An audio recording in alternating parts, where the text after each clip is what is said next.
ناحیه مومین‌آباد ولایت ختلان خصوصا موضع چیلدختران همچون سرزمین چشمه‌ها، گیاهای دوابخش و ثروت‌های طبیعی موافق به رشد باغداری، زنبوری عسل پروری شناخته شده، امکانیت‌های رشد کوهنوردی، کینماتوگرافی، سیاحی، اکولوژی و دیگر ساحه‌ها در این منطقه خیلی روشنند. این است که همه سالات شماره زیادی مهمانان داخلی و خارجی از این مکان دیدن می‌نمایند و غذای معنوی برداشت می‌کنند. وارد زیادی سیاحان داخلی و خارجی و توجه همیشگیشان باعث گردید که حکومت جمهوری تاجیکستان و صاحبکاران وطنی انفراستراکچور ساحه سیاحی را در این موضع مکمل گردانیدند و راه‌ها را از مرکز ناحیه به سمت چیلدختران تخت و هموار ساختند.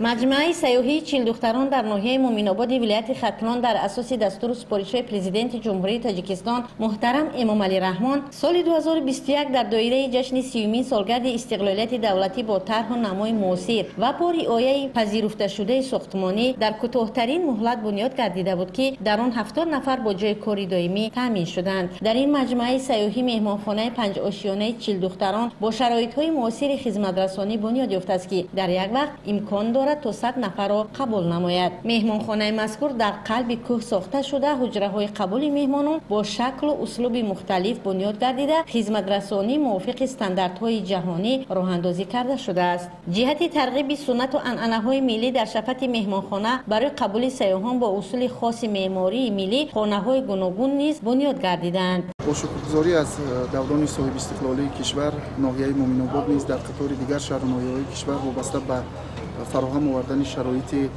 مساعد جهت رشد ساحه سیاحی یک قطار انشاءات‌ها جهت قبول و گسیل مهمانان در سمت سیاحی روی کار آمدند و البته امروز امکانیت سیاحی در ناحیه مومین‌آباد رو به بهبودی رفته ایستاده است، چون که انشاءات‌هایی که امروز در سمت موضع چیلدختران و دیگر موضع‌هایی که امروز جهت قبول مهمانان سطح داخلی و خارجی مطرح شدند در رشد ساحه سیاحی نقش بی‌نظیری خود می‌گذارند. البته ساحه سیاحی امروز یکی از ساحه‌های مهمی جامعه کشور به شمار می‌رود.